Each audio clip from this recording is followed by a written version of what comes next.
ষষ্ঠ আসমান, সেই ষষ্ঠ আসমান থেকে সপ্তম আসমান।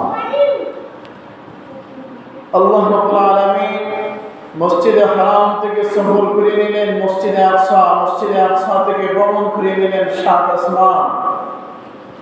সাত আসমান পেরিয়ে দুরূদ বুলুগ ছাড়িয়ে আরশে মহল্লা পেরিয়ে সিদরাতুল মুনতাহার উপরে ৭০,০০০ নূরের পর্দা বের করে সর্বচক্ষে আল্লাহ রাব্বুল আলামিনের দিদার লাভ করেছেন। সেই মেরাজ আর দিদারে ইলাহি, ওটাই হলো আল্লাহ রাসূলের সবথেকে বড় মুআজিজা। সুবহানাল্লাহ।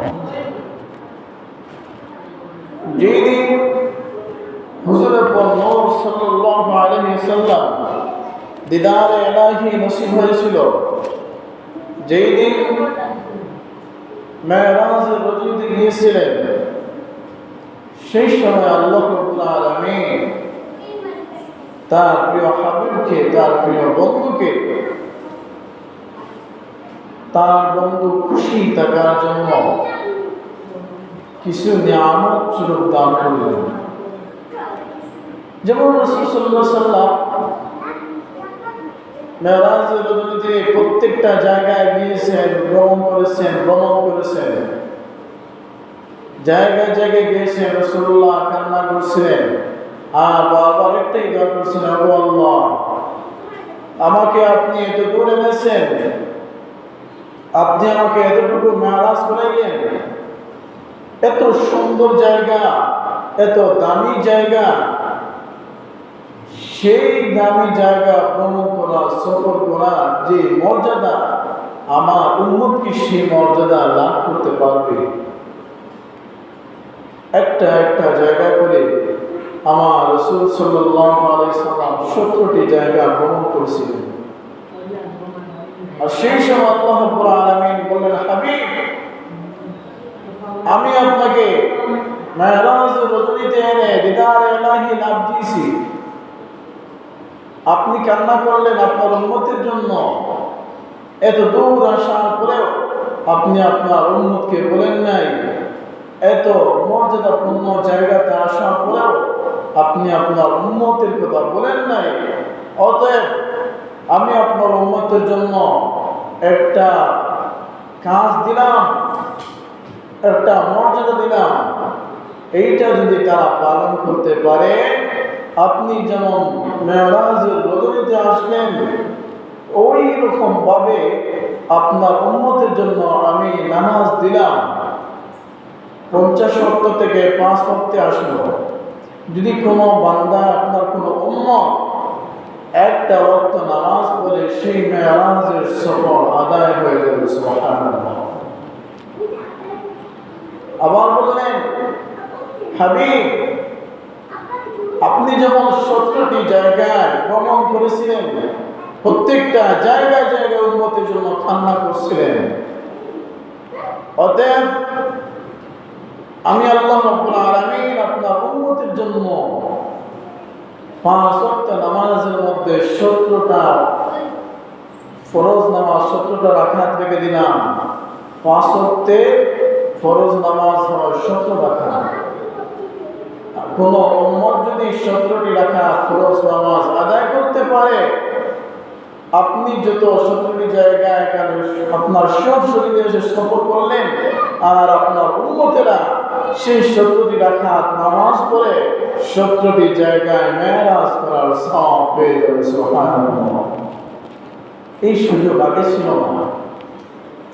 মর্যাদাপূর্ণ নামাজ, মাকান চষতে নামাজে পঞ্জিগানা, ফাওয়াইলুল লিল মুসাল্লিন আল্লাযীনা হাকানা দারাত দুস্তে খালকা জারেলা মিস্ত্রি খসলত কে জিন্দারাত নমি গোয়া কে আজ দুনিয়া জুদা বাশ পহর কারে কে বাশি বা খুদাওয়াস আইমামুল আউয়ালিন আল আখিরিন بحر صدقا رحمة للعالمين العالمين আল্লাহ রাব্বুল আলামিন মেরাজের দুনিয়া 17টি জায়গা ভ্রমণ করিয়া 7 আসমান 7 জমিন আরশে মহল্লা জান্নাত জাহান্নাম সিদরাতুল মুনতাহা নূরের 70,000 পর্দার পারে বের করে দিদারে ইলাহির মধ্যে নিয়া তার হাবিব হুজুর সাল্লাল্লাহু আলাইহি ওয়াসাল্লামকে রাজি আর খুশি করার জন্য আল্লাহ রাব্বুল আলামিন তার প্রিয় হাবিবের উম্মতের জন্য 5 ওয়াক্ত বরকতময় নামাজ উপহার দিলেন। আর আমরা কেমন হতভাগা 5 ওয়াক্ত নামাজ পড়লাম দিন রাত মিলাইয়া 24টা ঘন্টা, আর 24টা ঘন্টার মধ্যে যদি নামাজের জন্য যদি আমরা বের করি 2 ঘন্টা লাগে না, মনে করেন 1 ঘন্টাই যথেষ্ট। বাকি আপনার 23 ঘন্টা পাইলেন, বিবেচকে সময় দেন, কর্মের পিছনে সময় দেন, দুনিয়ার পিছনে সময় দেন। বাকি 23 ঘন্টার মধ্যে বন্ধু বান্ধব নিয়ে আপনি আড্ডা দেন, তো সমস্যা নাই। আপনি বাজারে যাবেন তো যান, সমস্যা নাই। বিবেচনে আপনি আনন্দ করবেন তো সমস্যা নাই। মা বাবার হসন করবেন তো সমস্যা নাই। আপনি রোজা রাখেন তো সমস্যা নাই। আপনি যে কোনো দুনিয়ার কাজ করেন 1 ঘন্টা আল্লাহ রাব্বুল আলামিনের দেওয়া নামাজের পিছনে বের করুন। কেমন বুড়া কপাল! 1 বার না 2 বার না, শুধুমাত্র নামাজের কথাই আল্লাহ রাব্বুল আলামিন কোরআন কারীমের মধ্যে 82টি জায়গায় বলেছেন।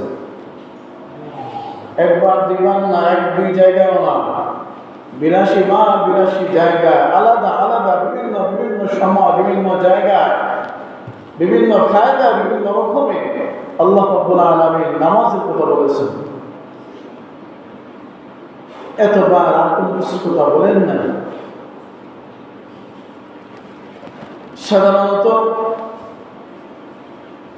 বর্তমান সময় দেখা যায় মাগরিবের সময় মুসল্লি মোটামুটি একটা বেশি হয়। আল্লাহ রাব্বুল আলামিন কোরআন কারীমের মধ্যে বলেন ওয়াল আসর, আসরের কসম, সময়ের শপথ, ইন্নাল ইনসানা লাফি খুসর। আল্লাহ রাব্বুল আলামিন আসরের কসমকে বলেন, সময়ের শপথ নিয়ে বলেন, আমি কসম নিয়ে বললাম দুনিয়ার সমস্ত মানুষ ক্ষতিগ্রস্ত। প্রত্যেকটা মানুষ কোনো না কোনো একটা কারণে, কোনো না কোনো একটা দিক দিয়ে ক্ষতিগ্রস্ত আছে। সকল মানুষের কথা, কোনো ধর্মের কথা বলেন নাই এখানে। বললেন কি ইন্নাল ইনসানা, অবশ্যই ইনসান মানে মানুষ, লাফি খুসর, তারা ক্ষতিগ্রস্ত। হিন্দু বলেন, বৌদ্ধ বলেন, খ্রিস্টান বলেন, মুসলিম বলেন, প্রত্যেকটা ধর্মের মানুষগুলাই বিপদগ্রস্ত। আবার আল্লাহ পরের আয়াতে ভাগ করে দিলেন ইল্লাল্লাযীনা আমানু, অবশ্যই তারা ক্ষতিগ্রস্ত নয়। কারা? আমানু, মুমিন যারা, ওয়া আমিলুস সালিহাত, যারা ভালো কাজ করেছে, ভালো আমল করেছে, অথবা আসবিল হক। আল্লাহ পাক বলেন যারা সৎ কাজে, ভালো কাজে মানুষকে পরামর্শ দেয় এবং ভালো কাজের জন্য মানুষকে আদেশ দেয়। অর্থাৎ মনে করেন নামাজের যে তাগিদ দিল, আপনাকে কোরআনের তাগিদ দিল, সেই পরামর্শ যে ব্যক্তি দিল, ওই 2 ব্যক্তি উত্তম, যে পরামর্শ মানল, যে পরামর্শ দিল, উভয় ব্যক্তি দামি। অথবা অতএব প্রত্যেক মানুষকে সবরে ঝামেলাতে রাখতে হবে, অর্থাৎ ধৈর্যশীল হতে হবে। অন্য জায়গায় আল্লাহ রাব্বুল আলামিন বলেন ইয়া আইয়ুহাল্লাযীনা আমানু ইসতাঈনু বিস-সাবরি ওয়াস-সালাহ। আল্লাহ রাব্বুল আলামিন ইয়া আইয়ুহাল্লাযীনা আমানু, হে দুনিয়ার মুমিনেরা, মুমিন কারা? রাসূলুল্লাহর উপরে ঈমান আনয়ন করছে যারা। ইসতাঈনু, অবশ্যই তোমরা বিসসাবরি সবর ধৈর্য ধারণ করো, ওয়াসসালাত অবশ্যই ধৈর্য ধারণ করে তোমরা সালাত আদায় করো। ইন্নাল্লাহা মা'আস সাবিরিন।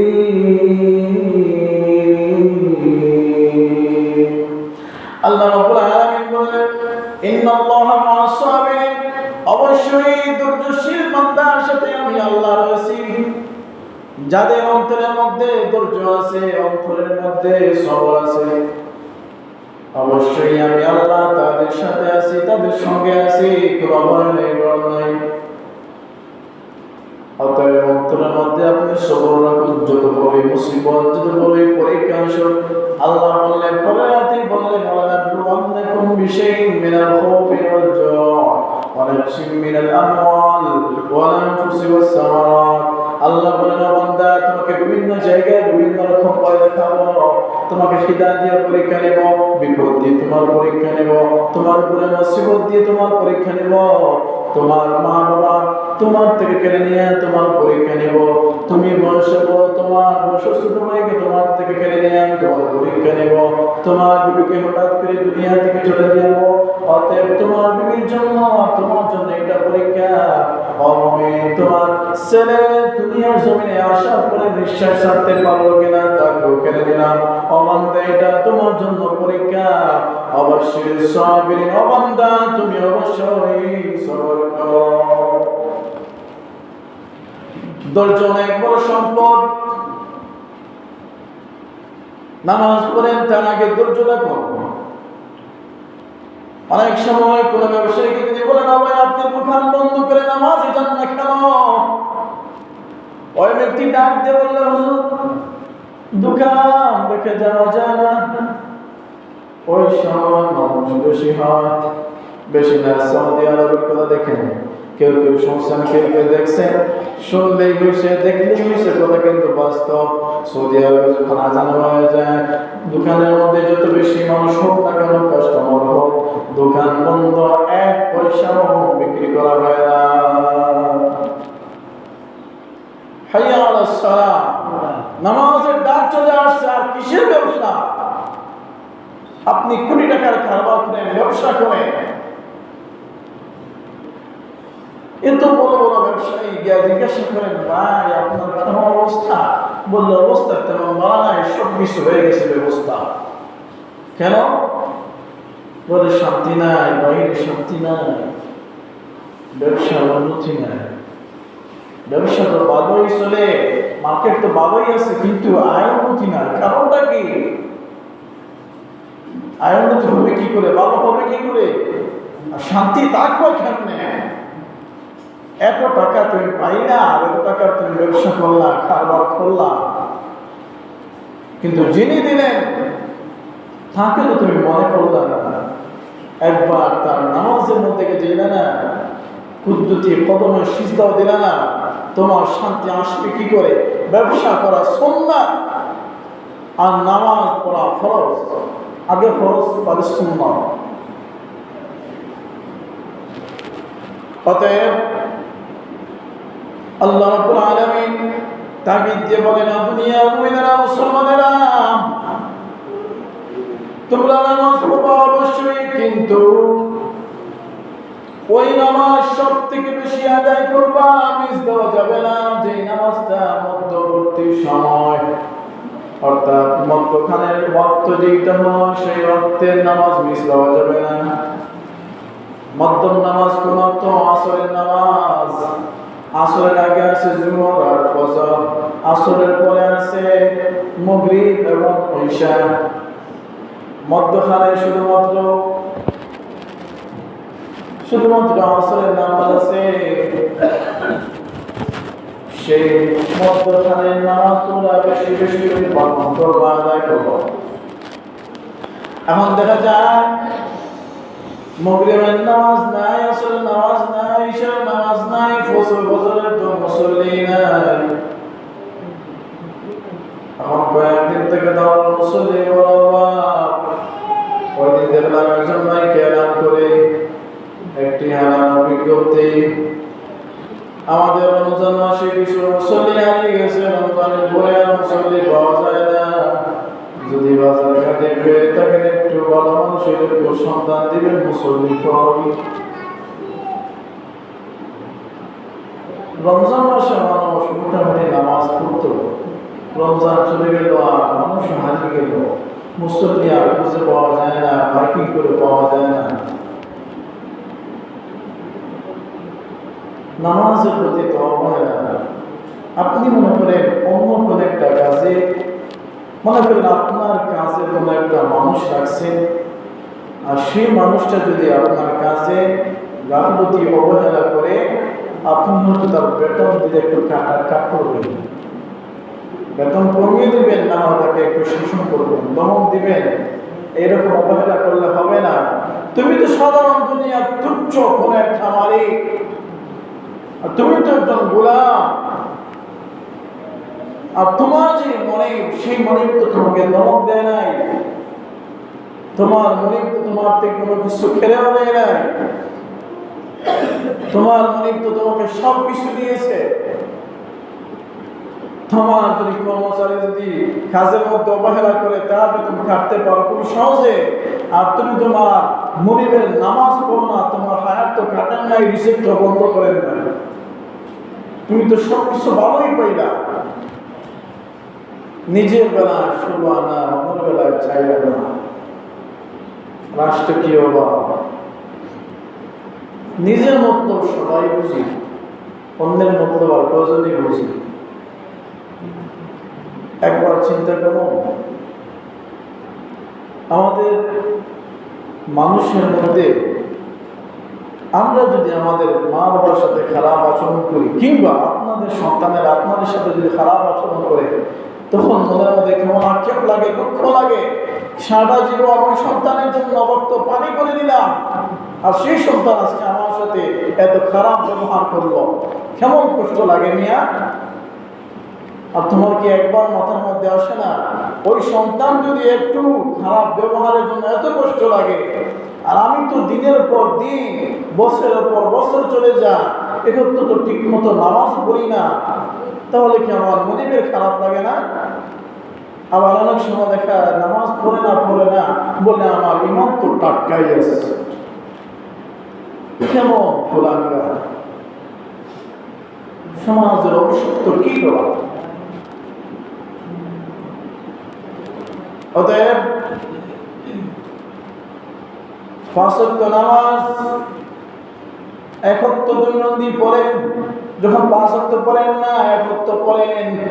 এক ওয়াক্ত যদি পড়েন, দেখবেন আর একটাও পড়ার ইচ্ছা হয়। এখন দেখবেন অটোমেটিক 2টা ওয়াক্ত পড়ার চাহিদা চলে আসলো। 2টা ওয়াক্ত পালন করুন, দেখবেন আপনার অন্তরের মধ্যে চলে আসলো আমি আর একটা ওয়াক্ত নামাজ পড়াই। এখন দেখা যায় দৈনন্দিন আপনি 3 ওয়াক্ত নামাজ পড়েন, আপনি তো একবারই পড়েন না, সেই জন্য 3 ওয়াক্ত নামাজ পড়তে শুরু করে দিলেন। 3 ওয়াক্ত যখন পড়লেন, ভাবলেন যোহর পড়লাম, আসর পড়লাম, মাগরিব পড়লাম, তাহলে এশার নামাজ কেমনে মিস দেওয়া যায়? এশারের নামাজও পড়ে নেন। এশারের নামাজও যদি পড়ে নেন, দেখা যায় দৈনন্দিন আপনি 4 ওয়াক্ত নামাজ পড়েন। আর যদি 4 ওয়াক্ত পড়েন, ভাববেন হায় হায় 4 ওয়াক্ত যদি পড়তে পারি, 1 ওয়াক্ত নামাজ আর কেমনই হয়। 4 ওয়াক্ত পড়তে পারি, তাহলে তো মিস নেই কেন? দেখবেন অটোমেটিক আপনার আমলের পরিবর্তন হয়ে যাবে, অভ্যাস হয়ে যাবে। যেটা আমলের সব অভ্যাস হয়ে যায়, সেটা আমলের পরিবর্তন হয়। মানুষ 1 দিন 2 দিন যেটা আমল করে, সেটা অভ্যাস হয়ে যায়। আপনি নামাজ পড়তে শুরু করে দেন, নামাজ অনেকটা মজা। নামাজ পড়তে শুরু করলে অনেকটা নেশার মধ্যে পড়ে যাবেন। নামাজ ছাড়া, আমল ছাড়া কোনো কিছুই ভালো লাগবে না।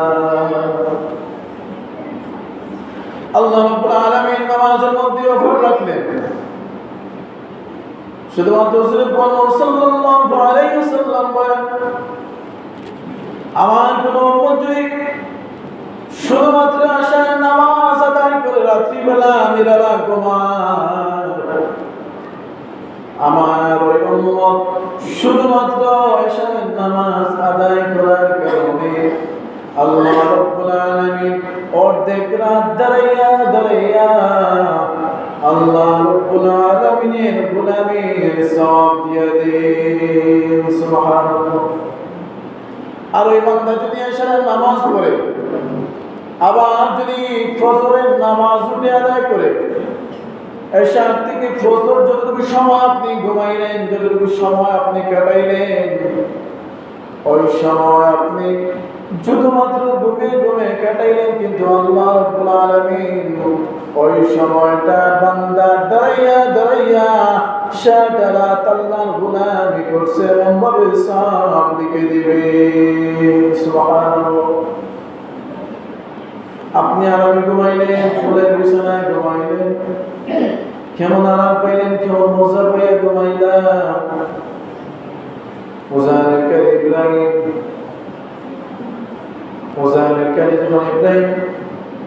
যখন বিছানার মধ্যে ঘুমান, একজন ব্যক্তি শুনতে পারলেন ছাদের মধ্যে হাঁটাহাঁটি করে, ডাকতে বলেন, আমার ছাদের উপরে কে রে, এত দূর সাহস, ছাদের উপরে হাঁটাহাঁটি করো, কে তুমি? আর আমার ছাদের উপরে তুমি কি করো? ওই ব্যক্তি ডাক দিয়ে বলল, আমি ছাদের উপরে আমার ঘোড়া হারিয়ে গেছি, ছাদের উপরে খুঁজি। ইব্রাহিম ডাক দিয়ে বললেন, ওরে বোকা, তুমি ছাদের উপরে ঘোড়া কেমনে খুঁজো? ছাদের উপরে কেমনে ঘোড়া আসবে? ঘোড়া তো ছাদে উঠতে পারবে না। ওই ব্যক্তি ডাকতে বলল, আমি যদি ছাদের উপরে ঘোড়া না পাই, তাহলে তুমি বলো না ফুলের বিছানায় ঘুমাইয়া তুমি আল্লাহকে কেমনে পাইবা? আমি যখন ছাদের উপরে ঘোড়া পাওয়া সম্ভব, ফুলের বিছানার মধ্যে ঘুমাইয়া মালিক পাওয়া সম্ভব, আপনি রাত্রা জাগেন, রাত জেগে আল্লাহর গোলামি করেন, তাহাজ্জুদের সময় ওঠেন। গত সপ্তাহে বলছিলাম ৬টা আমল করুন, মানুষকে খাওয়ান এবং সালাম দিন, আত্মীয়তার সম্পর্ক মজবুত রাখুন। আর চলতে বসলাম, রাতের শেষ ভাগে দাঁড়াইয়া তাহাজ্জুদের নামাজ পড়ুন, জীবন পরিবর্তন হয়ে যাবে। আল্লাহ রাব্বুল আলামিনের হাবিব বলেন, যে বান্দা এশার নামাজ এবং ফজরের নামাজ আদায় করে, ওই বান্দার কিয়ামতের ময়দানে আল্লাহ রাব্বুল আলামিন ওই বান্দাকে নূরের একটা প্যাকেটের মধ্যে ঢুকিয়ে রাখবেন। বান্দা যেমন কিয়ামতের মাঠে যখন হাঁটবে, মুনাফিকেরা হাঁটবে, মুনাফিকেরা পিছন পিছন যাইবে, ওই নূরের প্যাকেটের ভিতরে ঢোকার জন্য, কিছু নূর নেওয়ার জন্য ইমানদারেরা ডাকে বললেন, মুনাফিকেরা, ও ইমানেরা, তোমরা দূর হয়ে যাও, দূরে চলে যাও, তোমরা এই নূরের অংশের কোনো ভাগ পাইবা না। মুমিনের জন্য মুমিন আর মুনাফিক চিনার উপায় কি? রাসূলুল্লাহ বলেন, এশার নামাজ আর ফজরের নামাজের মধ্যে মুনাফিক চেনা যায়। যারা বেশি বেশি এশার নামাজ ফজরের নামাজ আদায় করে, এদের মধ্যে মুনাফিকই থাকে না। যারা এশার নামাজ এবং ফজরের নামাজ বেশি ফাঁকি শিখে দেয়, ওরাই হলো মুনাফিক। অতএব বোঝা গেল, মুনাফিক নামাজ পড়ে, নামাজে আসে, আপনার আমার মতো চলাফেরা করে, ভালো পোশাক পরে মসজিদে আগের কাতারে আসবে, আসার পরে সময় দেখবে, বলবে হুজুর টাইম বাড়তি করে। কষ্ট লাগে, খারাপ লাগে, বেশি না বললে দুঃখ লাগে, গান নাচ শুনলে বলবো অনেক নাম্বার করে, সারা যদি আজকে পার্টি হওয়া অনেক মজা লাগবে।